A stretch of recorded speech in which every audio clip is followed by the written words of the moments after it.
नमस्कार दोस्तों, स्वागत है आपका हमारे चैनल फ्लो इन भक्ति। आइए सुनते हैं श्री सत्यनारायण कथा अध्याय।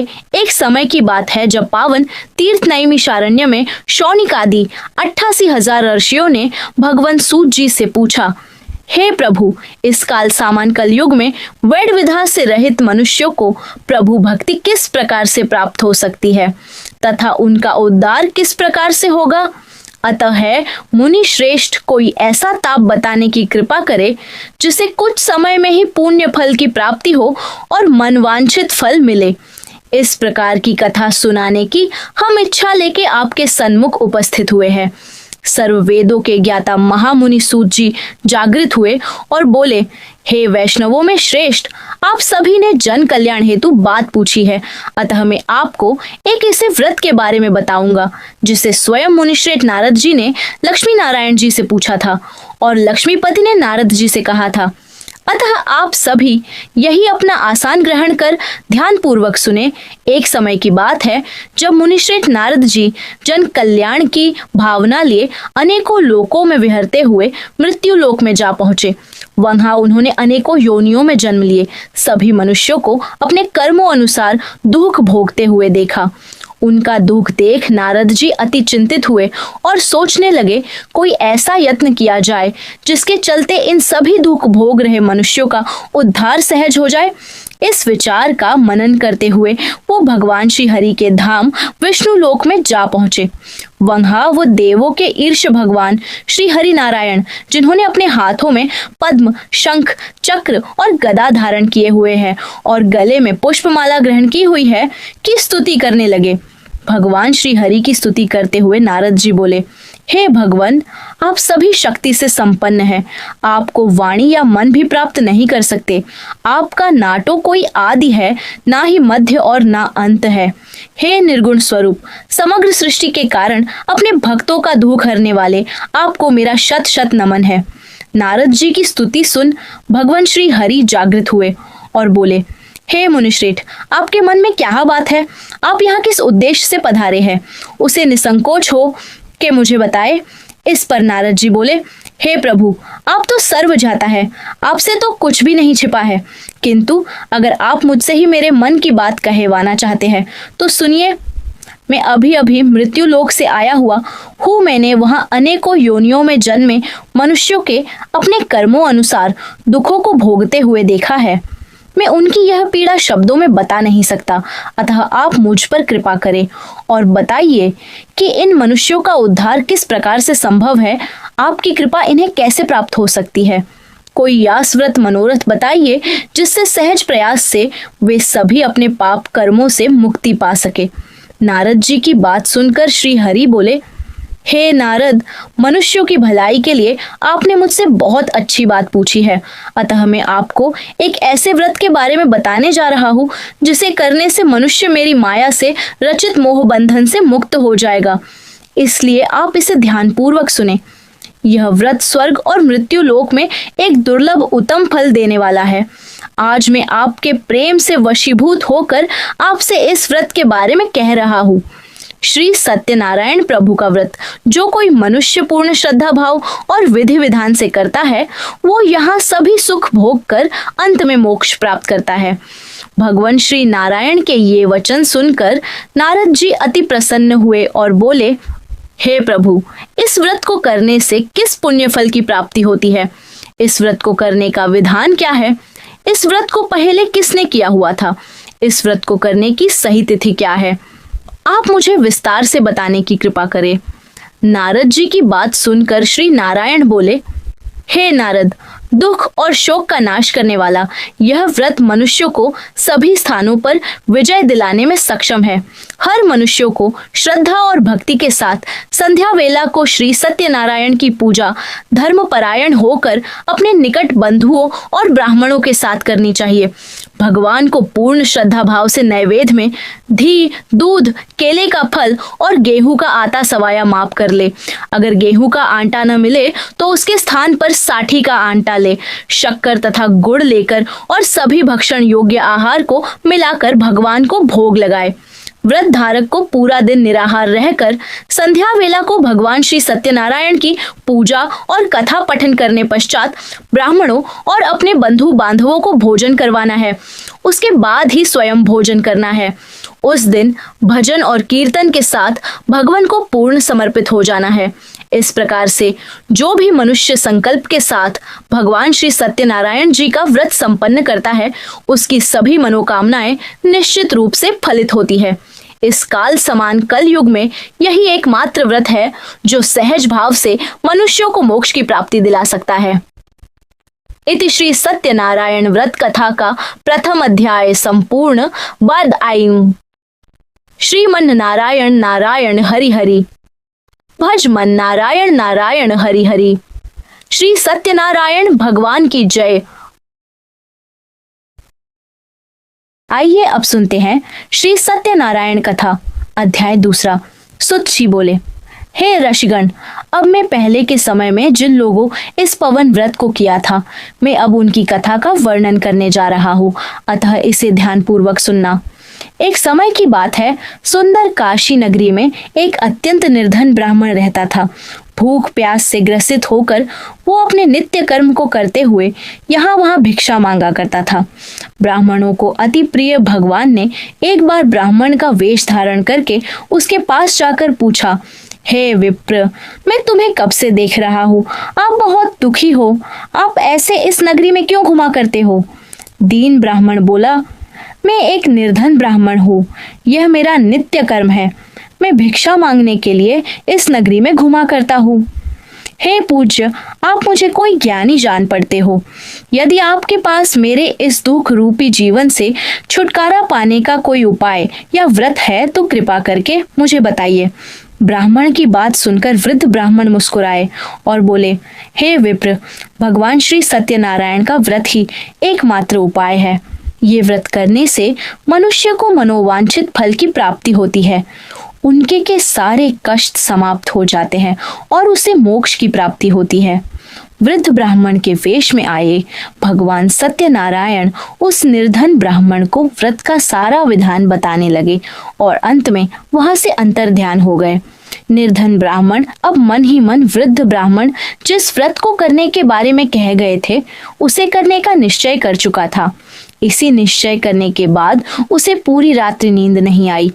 वह प्रातः उठा और अपना नित्य कर्म करके भगवान श्री सत्यनारायण व्रत के लिए सामग्री जमा करने के लिए वो नगर में भिक्षा मांगने निकल पड़ा। भगवान श्री सत्यनारायण की कृपा से उस दिन उस निर्धन ब्राह्मण को बहुत धन मिला, जिससे उसने भव्य मंडप बांधकर अपने सभी बंधु बांधवों को बुलाकर भगवान श्री सत्यनारायण जी का व्रत संपन्न किया।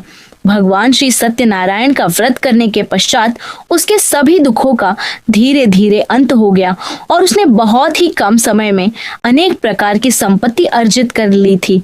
उस समय से यह ब्राह्मण हर माह इस पुण्य व्रत को करने लगा। इस प्रकार जो भी मनुष्य इस पावन श्री सत्यनारायण जी के व्रत को पूर्ण श्रद्धा भाव से करेगा, वो इस लोक में सभी पापों से मुक्त होकर मोक्ष को प्राप्त करेगा। जो कोई भी मनुष्य इस व्रत का अनुष्ठान करेगा, वो इस लोक में सभी दुखों से मुक्त हो जाएगा। सूत जी बोले, हे ऋषिगण, इस प्रकार श्रीमन नारायण ने नारद जी से जिस व्रत की कथा कही थी, वही मैंने आपको सुनाई है। अब मैं इससे अधिक क्या कहूँ? ऋषिगण बोले, हे मुनिश्रेष्ठ, आप धन्य हैं।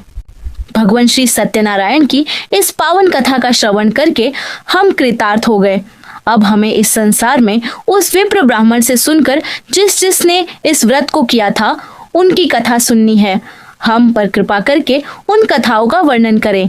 सूत जी बोले, हे ऋषिगण, अब उस विप्र ब्राह्मण से सुनकर जिन जिन मनुष्यों ने इस व्रत का अनुष्ठान किया, वह सब सुनो।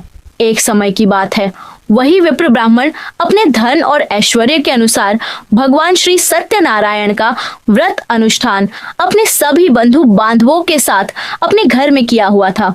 उसी समय नगर में एक लकड़हारा अपनी लकड़ियां बेचने निकला हुआ था। जब वो ब्राह्मण के घर के पास से गुजरा, उसने वहां भव्य मंडप और भगवान का उच्च स्वर में कथा वांचन सुना।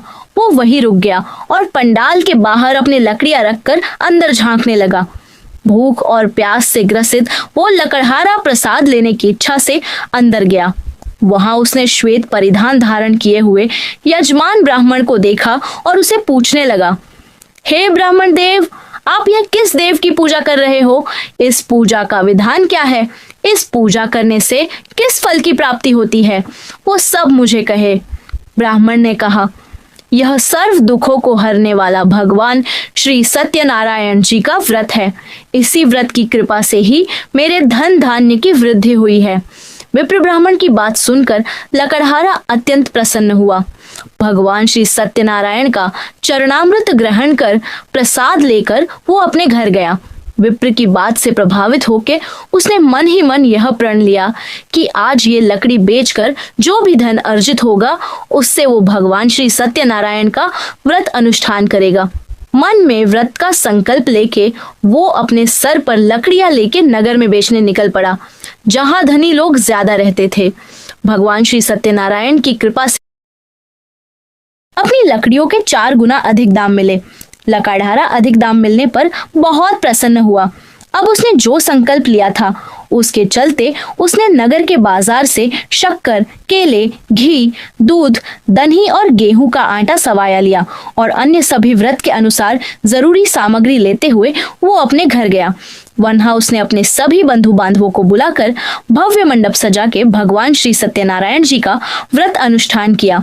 इस व्रत के पुण्य प्रभाव से वह बूढ़ा लकड़हारा धन धान्य पुत्र आदि और संपत्ति प्रदान हुआ और इस संसार के सभी सुखों को भोग कर अंत में मोक्ष धाम को प्रयाण कर गया। व्रत कथा का 2वां अध्याय संपूर्ण।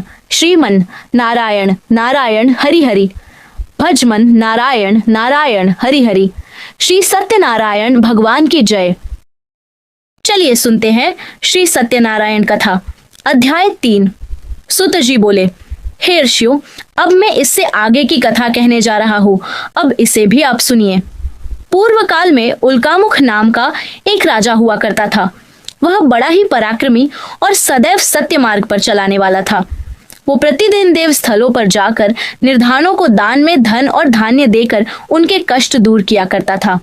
उसकी भार्या कमलमुखी और परम पतिव्रता स्त्री थी। वो भी भगवान श्री सत्यनारायण का परम भक्त था। हर पुण्यतिथि को वो सत्यनारायण व्रत का अनुष्ठान करता था। एक दिन की बात है, जब वो भद्रशिला नदी के किनारे अपनी पत्नी के साथ भगवान श्री सत्यनारायण का पूजन कर रहा था, तब एक साधु नामक का वैश्य वहां आ पहुंचा। वो एक व्यापारी था, तो उसके पास व्यापार करने के लिए धन भी था। राजा का इस प्रकार पुण्य कर्म करता देख उसके मन में भी इस पुण्य कर्म के बारे में जानने की अभिलाषा जागी। अतः उसने बड़ी ही विनम्रता से राजा से पूछा, हे राजन, पूर्ण श्रद्धा भाव से आप यह किस पुण्य कर्म का अनुष्ठान किया हुआ है वो मैं जानने को इच्छुक हूँ। आप मुझ पर कृपा करके इस पुण्य कर्म के बारे में बताइए। राजा बोला, हे महात्मन, मैं अपने सभी बंधु बांधवों के साथ पुत्रादि की प्राप्ति हेतु में यह एक महाशक्तिशाली श्री सत्यनारायण प्रभु का व्रत और पूजन कर रहा हूँ। राजा के वचन सुनकर प्रभावित होकर साधु बोला, हे राजन, क्या आप मुझे इस व्रत का पूरा विधान बता सकते हैं? आपके कथन अनुसार मैं भी इस व्रत का अनुष्ठान करूंगा। मैं भी निसंतान हूँ और मुझे भी संतान प्राप्ति की इच्छा है। मैं आपके इस व्रत से अत्यंत प्रभावित हुआ हूँ और मुझे लगता है अगर मैं भी आपकी तरह इस व्रत का अनुष्ठान करूंगा तो मुझे भी निश्चित रूप से संतान प्राप्ति होंगी। राजा से व्रत का संपूर्ण विधान सुनने के बाद साधु ने प्रसाद ग्रहण किया और अपने नित्य व्यापारिक कर्म से निवृत्त होके वो अपने घर को गया। साधु वैश्य ने घर पहुंचकर आज किए गए राजा के पुण्य कर्म की पूरी बात अपनी भार्या को कह सुनाई और संकल्प लिया कि अगर भगवान श्री सत्यनारायण की कृपा से मुझे संतान हुई तो मैं अवश्य भगवान श्री सत्यनारायण का व्रत अनुष्ठान करूंगा। अपने पति से पुण्य कर्म का संकल्प ले ते सुन। पत्नी लीलावती बड़ी प्रसन्न हुई। एक दिन पत्नी लीलावती अपने पति के साथ अति प्रसन्नता से सांसारिक धर्म में प्रवृत्त होकर भगवान श्री सत्यनारायण की कृपा से गर्भवती हुई। गर्भधारण के 10वें माह को उसके गर्भ से चंद्रमासी सुंदर कन्या ने जन्म लिया। दोनों पति पत्नी ने बड़े ही लाड कौर से अपनी कन्या का नाम कलावती रखा। दिन प्रतिदिन वो कन्या इस कदर बढ़ने लगी जैसे कि शुक्ल पक्ष का चंद्रमा बढ़ता है। एक दिन पत्नी लीलावती ने अपने मधुर स्वर में अपनी पति से प्रभु श्री सत्यनारायण जी के व्रत के बारे में झात करवाया कि अब समय आ गया है, जो आपने व्रत अनुष्ठान का संकल्प लिया था उसे पूर्ण करने का समय आ गया है। पत्नी की मीठी वाणी सुन साधु ने कहा, हे प्रिय, मैं झात है। मैं कलावती के विवाह के समय भगवान श्री सत्यनारायण का भव्य मंडप सजाकर पूजन एवं व्रत अनुष्ठान करूंगा, तुम निश्चिंत रहो। कलावती दिन प्रतिदिन साधु के घर में बड़ी हो रही थी। एक दिन साधु ने अपनी कन्या कलावती को अपनी सखियों के साथ बाजार में घुमाते हुए देखा। उसने तुरंत ही अपने दूत को बुलाया और कहा कि मेरी कन्या के लिए एक सुयोग्य वर की खोज शुरू करो। साधु के आदेश से दूर पास के कंचन नगर में जा पहुंचा और वहां से साधु की कन्या के लिए एक सुयोग्य वैष्णव कुमार को अपने संग ले आया। सुयोग्य कुमार के देख साधु ने अपनी कन्या विवाह उससे करने का निश्चय कर लिया और योग्य मुहूर्त देखकर अपने बंधु बांधवों को बुलाकर भव्य पंडाल सजा के अपनी कन्या का विवाह संपन्न किया। किंतु दुर्भाग्यवश वो इस बार भी भगवान श्री सत्यनारायण जी का व्रत अनुष्ठान करना भूल गया। साधु के इस कर्म पर भगवान श्री सत्यनारायण अत्यंत क्रोधित हुए और उसे श्राप दे दिया। अपना व्यापार करने हेतु और अपने धन की वृद्धि के लिए साधु वैष्णव अपने जमाई के साथ समुद्र के रास्ते रत्नसारपुरी नगरी में आ पहुंचा। वहां पहुंचकर दामाद और ससुर चंद्रकेतु नामक राजा की भव्य नगरी में व्यापार करने लगे। एक दिन भगवान श्री सत्यनारायण की माया से एक चोर राजा का धन चुरा के भाग रहा था। राजा के सिपाहियों को अपने पीछे आता हुआ देख घबराहट के मारे उसने अपनी चोरी से अर्जित किए हुए धन को कहीं छोड़ देना ही उचित समझा। चोर ने एक निश्चित जगह देखकर अपना धन छोड़कर वहां से पलायन हो गया। दुर्भाग्यवश वो जगह वही थी जहां साधु और उसका जमाई ठहरे हुए थे। जब राजा के सिपाही चोरों का पीछा करते हुए साधु और जमाई की कुटिया के पास आए तो उन्हें राजा के महल से चुराया हुआ धन मिला। सभी सिपाही बड़े ही प्रसन्न हुए और धन के साथ सोए हुए दोनों ससुर और दामाद को धन की चोरी के अपराध में अपने साथ बंदी बनाकर साथ में ले आए। सिपाहियों ने दोनों ससुर और जमाई को राजा के समक्ष दरबार में उपस्थित किया और राजा से कहने लगे, हमने खजाने से चुराए हुए धन के चोरों को पकड़ लिया है। महाराज, यह दोनों वही चोर है जिनकी कुटिया से हमें यह धन प्राप्त हुआ। वहां साधु और दामाद अपने निर्दोष होने की बात राजा से कहते रहे, किंतु भगवान श्री सत्यनारायण की माया की वजह से राजा ने उनकी एक भी ना सुनी और दोनों को कठोर कारावास की सजा सुना दी। यही नहीं, जितना भी धन दोनों ससुर और जमाई अपने साथ व्यापार करने हेतु ले आए थे वो भी उन्होंने जब्त कर लिया। वहां दूसरी ओर भगवान श्री सत्यनारायण की माया से साधु व्यापारी के निवास पर भी चोरों ने हमला कर दिया और साधु का सारा धन चुरा के भाग गए। अपने घर हुई चोरी से साधु की पत्नी लीलावती भी अत्यंत शोक से ग्रसित हो उठी। धन और धान्य के अभाव में दोनों मां और पुत्री नगर में भिक्षा मांगने दर दर भटकने लगे। शारीरिक और मानसिक पीड़ा से और भूख प्यास से दुखी साधु की कन्या कलावती अन्न की खोज में एक ब्राह्मण के घर जा पहुंची। वहां उसने भगवान श्री सत्यनारायण जी का पूजा और व्रत अनुष्ठान होते हुए देखा और उसने वह भगवान की कथा भी सुनी और अंत में भगवान का प्रसाद ग्रहण कर संध्या को अपने घर को आई। देर हो जाने पर कलावती की माता ने उससे पूछा, हे पुत्री, अब तक तुम कहाँ थी? तुम्हारे मन में क्या चल रहा है? पुत्री कलावती ने अपनी माता से कहा, हे माता, मैं आज भिक्षा मांगते मांगते एक ब्राह्मण के घर जा पहुंची थी। वहां मैंने भगवान श्री सत्यनारायण जी का व्रत अनुष्ठान होते हुए देखा। मैंने वहां उनकी कथा भी सुनी और अंत में प्रसाद का सेवन कर अभी घर वापस आई हूँ। पुत्री कलावती के वचन सुनते ही उसे अपने पति की भूल का झात हुआ कि मेरे पति ने संकल्प लेने के पश्चात भी भगवान श्री सत्यनारायण जी का व्रत नहीं किया, ना ही उनका पूजन किया। शायद ये भगवान श्री सत्यनारायण जी का ही प्रकोप है जो आज हम इस परिस्थिति में आ चुके हैं। अब हमें बिना किसी विलंब के भगवान श्री सत्यनारायण जी के व्रत का अनुष्ठान करना चाहिए और अपने किए हुए कर्मों की क्षमा याचना करनी चाहिए। लीलावती ने अपने कथनों अनुसार ही भगवान श्री सत्यनारायण जी के व्रत का अनुष्ठान किया। अपने सभी बंधु बांधवों को आमंत्रित करके भगवान श्री सत्यनारायण जी की कथा का पठन किया और ब्राह्मण से आशीर्वाद मांगा कि मेरे पति और जमाई जहाँ कहीं भी हो वो वापस अपने नगर को आ जाए। साथ ही साथ ये प्रार्थना भी की कि हमसे जो भी अपराध हुआ है उन्हें वो क्षमा करे। भगवान श्री सत्यनारायण लीलावती के व्रत से अति संतुष्ट हुए और वहां चंद्रकेतु राजा के स्वप्न में आके बोले, हे राजन, तुमने जो साधु और उसके जमाई को अपने कारावास में बंधक बनाकर रखा है उन्हें तुम छोड़ दो। वे दोनों निर्दोष हैं और अगर तुमने मेरी यह बात ना मानी तो मैं तुम्हारे धन वैभव संतान सहित समस्त कुल का नाश कर दूंगा। इतना बोल भगवान श्री सत्यनारायण वहां से अंतर्ध्यान हो गए।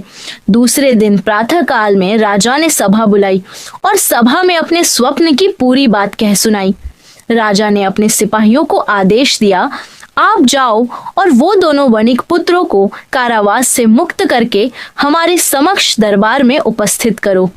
राजा के आदेश से सिपाहियों ने दोनों वणिक पुत्रों को दरबार में उपस्थित किया। साधु और जमाई ने दरबार में उपस्थित हो के सभी को हाथ जोड़ के नमस्कार किया। राजा ने दोनों को देख मीठी भाषा में कहा, हे महानुभावों, दुर्भाग्यवश आप दोनों को ऐसा कठिन दुहक प्राप्त हुआ है। यह निश्चित रूप से भगवान श्री सत्यनारायण की ही कोई लीला है, लेकिन अभी आप दोनों को किसी भी प्रकार से भयभीत होने की जरूरत नहीं है। इतना बोलकर राजा ने दोनों वणिक पुत्रों के वस्त्राभूषण से सजाकर उनकी साज सज्जा और खातिरदारी की। इतना ही नहीं, दोनों के पास जितना धन था उससे कहीं अधिक धन देके उनको पूरे मान सम्मान के साथ अपने नगर से विदा किया। दोनों वैष्णव को यह जात हो चुका था कि यह सब भगवान श्री सत्यनारायण की ही कृपा से हुआ है। उन्होंने राजा की अनुमति से वहीं पर भव्य पंडाल सजाकर भगवान श्री सत्यनारायण जी के व्रत और पूजन का अनुष्ठान किया। वहां उपस्थित सभी बंधु बांधवों के संग भगवान श्री सत्यनारायण जी के भजन और कीर्तन का रस पान करके वो नगर से विदा हुए। इति श्री सत्यनारायण व्रत कथा का तृतीय अध्याय संपूर्ण।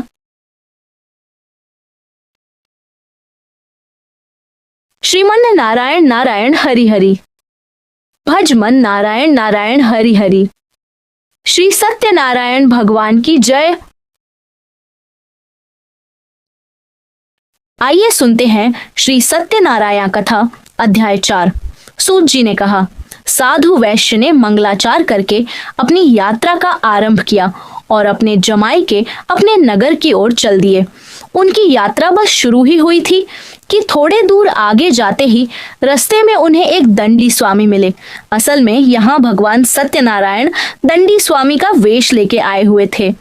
दंडी स्वामी ने उनके पास जाके उनसे पूछा, हे विप्र, तुम अपनी नौका में यह क्या लेके जा रहे हो? अभिमानी वैश्य साधु उच्च स्वर में बोला, हे दंडी, आपके मन में क्या चल रहा है? आप यह सवाल मुझसे क्यों पूछ रहे हैं? क्या आपको मुझसे कुछ धन प्राप्त करने की लालसा है?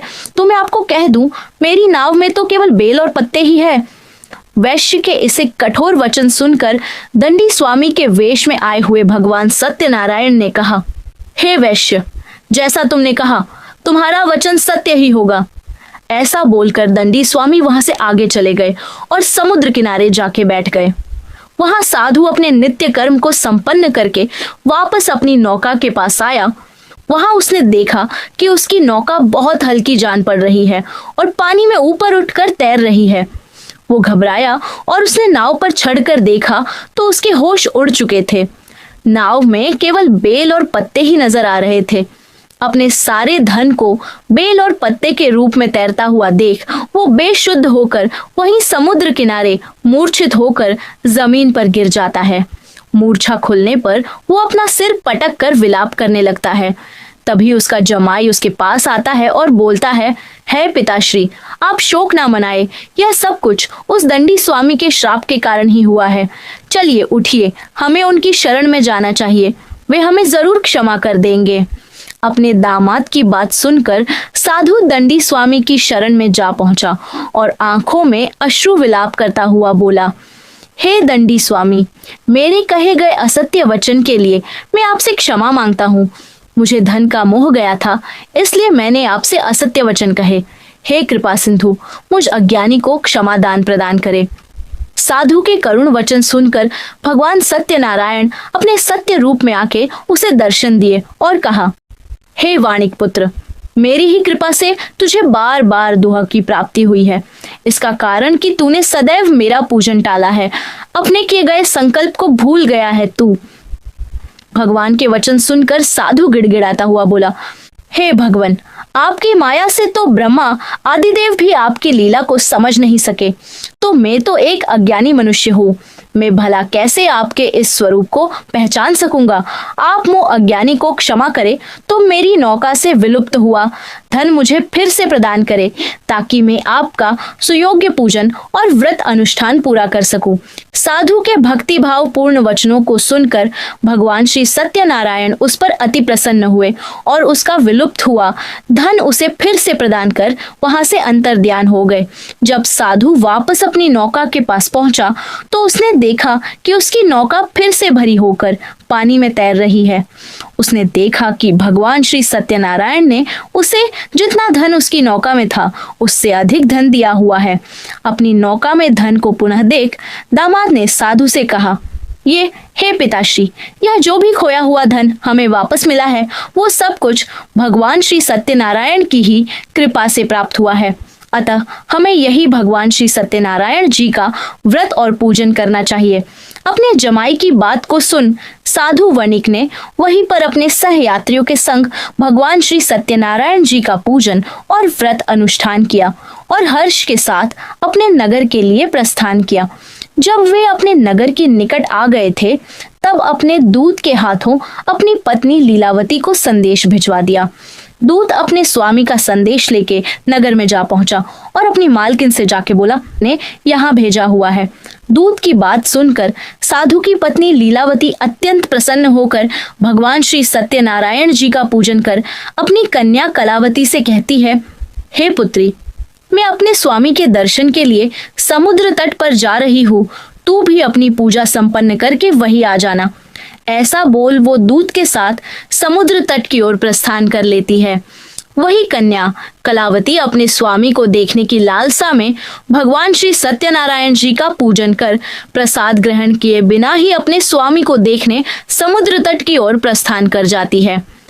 वही भगवान सत्यनारायण कलावती के प्रसाद की अवज्ञा करने के कारण उस पर रुष्ट हो जाते हैं और नाव समेत कलावती के पति को समुद्र के जल में डूबा देते हैं। जब कलावती अपने पति को वहां नहीं पाती है तो वो मूर्छित होकर वही जमीन पर नीचे गिर जाती है। अपनी नौका डूबा हुआ देख और अपनी कन्या को रोता हुआ देख वणिक साधु अत्यंत दुखी स्वर में भगवान श्री सत्यनारायण से प्रार्थना करने लगता है, हे प्रभु, मुझसे या मेरे परिवार से अगर कोई भूल हुई है तो उसे क्षमा करे। हे कृपा निधान। साधु के दीन वचन सुनकर भगवान श्री सत्यनारायण उस पर प्रसन्न होते हैं और वहीं पर एक आकाशवाणी होती है, हे साधु, तेरी कन्या ने मेरे प्रसाद का अपमान किया है। वो अपने पति को देखने की लालसा में मेरे प्रसाद को लिए बिना ही यहाँ आ पहुंची है। अगर वो वापस जाके मेरे प्रसाद को ग्रहण करके यहाँ लौटती है तो उसे उसका पति पुनः प्राप्त हो जाएगा। आकाशवाणी को सुनते ही कलावती तुरंत अपने घर जाके प्रसाद का भक्षण करती है और वापस आते ही अपने पति को अपने समक्ष पाती है। वही साधु भगवान श्री सत्यनारायण जी का आभार मानकर उनका पूजन और व्रत अनुष्ठान करता है और इस लोक के सभी सुखों को भोगते हुए अंत में वैकुंठ धाम को प्राप्त करता है। इति श्री सत्यनारायण व्रत कथा का 4th अध्याय संपूर्ण। आखिरी में सुनते हैं श्री सत्यनारायण कथा अध्याय 5। सूत जी बोले, हे ऋषिगण, अभी मैं आपको एक और कथा सुनाने जा रहा हूँ, उसे भी आप ध्यान पूर्वक सुनना। पूर्व काल में अपनी प्रजा का पालन करने में लीन ऐसा तुंगध्वज नामक राजा हुआ करता था। एक समय की बात है जब राजा अपने क्षत्रिय धर्म के अनुरूप वन में शिकार करने गया और शिकार करने के पश्चात एक वृक्ष के नीचे अपनी कुटिया बनाकर अपने सिपाहियों के साथ वहीं विश्राम करने लगा। वहीं पास ही में कुछ ग्वालों की एक टोली पूर्ण भक्ति भाव से अपने सभी बंधु और बांधवों के संग भगवान श्री सत्यनारायण जी का व्रत अनुष्ठान कर रहे थे। राजा ने उन्हें यह पुण्य कर्म करते हुए देखा, किंतु अपने अभिमानवश वो ना ही उनके पंडाल में जाके विराजमान हुआ, ना ही उसने भगवान श्री सत्यनारायण जी को नमस्कार किया। व्रत की समाप्ति पर जब ग्वालों ने राजा को प्रसाद दिया तो राजा ने वो भी भक्षण नहीं किया और प्रसाद का अस्वीकार कर वहां से अपने महल को प्रस्थान कर गया। जब वो अपने नगर में पहुंचा तो वहां का दृश्य देखकर वो अचंभे में पड़ गया। नगर में सब कुछ तहस नहस होके पड़ा हुआ है। उसकी पूरी नगरी वीरान और एक शमशान की तरह प्रतीत हो रही थी। राजा को तुरंत ही झात हुआ कि हो ना हो यह सब भगवान श्री सत्यनारायण का ही प्रकोप है। वो बिना किसी विलंब के फिर से ग्वालों के समक्ष उपस्थित हुआ और उनसे क्षमा मांगी और पंडाल में जाके विधिवत भगवान श्री सत्यनारायण का पूजन और व्रत अनुष्ठान किया और अंत में प्रसाद का सेवन करते हुए अपने नगर को वापस लौट कर आया तो भगवान श्री सत्यनारायण की कृपा से सब कुछ पहले की तरह ठीक हो चुका था।